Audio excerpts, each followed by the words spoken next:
if I told you Christianity doesn't exist? Islam, Buddhism, Judaism, Hinduism, Taoism, all the isms are complete fictions. Now, I know that religions exist. I have a PhD in religious studies, and I didn't spend the last 15 years of my life becoming an expert in something that doesn't exist. But they don't exist in the way most people think they do. And that's what I'm here to talk about today. Today, we're going to talk about Essentialism. Essentialism is an ancient idea. We get it from Plato, who argued that everything in this material world is just a poor and finite reflection of the world of the forms, a world where there is a perfect immaterial essence for all things. So what does that mean? It means this is a dog. This is Penelope. Plato would argue that Penelope has a perfect form in the world of the forms. Now, I disagree because I think she's perfect just the way she is. But Plato would say that all dogs are participating in something that is their essential dogness. There is a core or a center or an essence of all things, and that essence cannot be reduced any further. It is the central truth of that thing, whether it's dogs or whether it's religions or whether it's chairs or tables or religious studies professors. Now, that may seem like a weird idea, but not necessarily a problematic one. But when you apply it to religions, then things get tricky. Most people use an essentialist framework to think about religion. What I mean by that is that they assume that religions are these self-contained institutions that don't change, that shape people's lives, that don't necessarily interact with one another all that much, but that there is this thing in the world called Christianity, and there are Christians who participate in it. That is the wrong way to think about religion. Show me Christianity. Put it in my hands.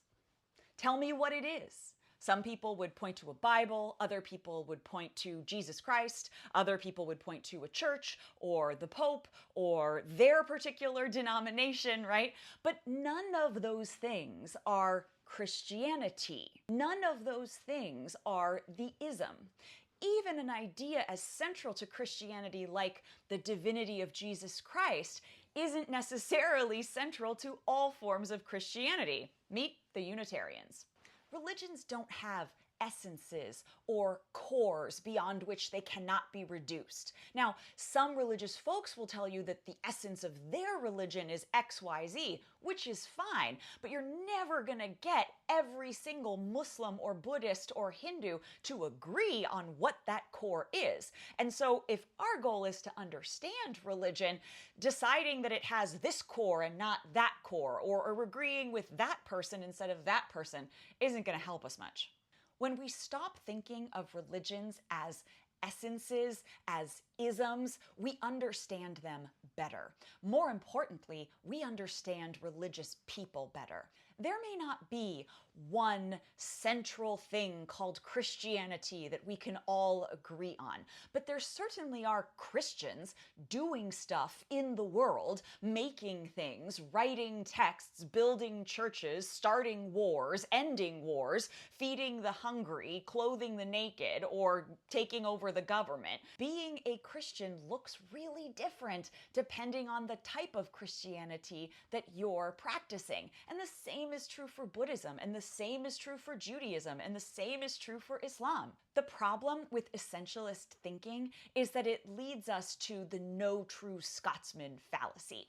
The no true Scotsman fallacy is a logical fallacy that basically undermines the claim that so-and-so isn't a true Christian because I am a true Christian and so-and-so is nothing like me. It's a logical fallacy and it flies in the face of actual reality. I see this all the time in my classroom. People will say, Christianity is about love, or Islam is really peaceful, and both of those things are true. Christianity does teach a great deal about love, and Islam, for most people, is a peaceful way to walk around in the world. But some people use Islam to blow up buildings, and some people use Christianity to start crusades. So what do we do with those people? Do we simply say, no, no, no, they're not real Muslims, they're not real Christians? We can do that, but think about what's actually happening when we do. When we say, no, no, no, they're not real Christians, what we're really trying to say is, don't think I'm like that. It's a protective mechanism. Essentialism is a way of saying, my way of being religious is the correct way, and their way of being religious is the incorrect way. It might be really tempting if their way is violent and unethical, but the problem is that if we just say, no, no, no, that's not really Christianity, or no, no, no, that's not really Islam, we're never going to understand why those people actually started those crusades, or what on earth could motivate them to blow up those buildings. Getting rid of essentialist thinking makes religion easier to understand, but it does require humility. It means that I don't get to make an exclusivist claim to the truth of Judaism, or I don't get to be the absolute exemplar of Islam in the world.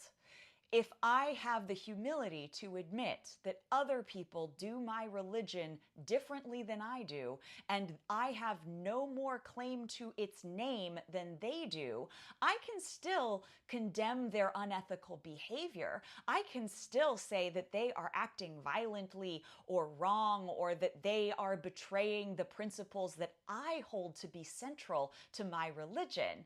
But when I say, no, no, no, they're not real Jews, or no, no, no, they're not real Christians, I'm denying reality. They are Jews, they are Christians, I just don't like them very much. Getting rid of essentialist thinking means that we have to confront the internal diversity of every religion in the world. And religions are internally diverse.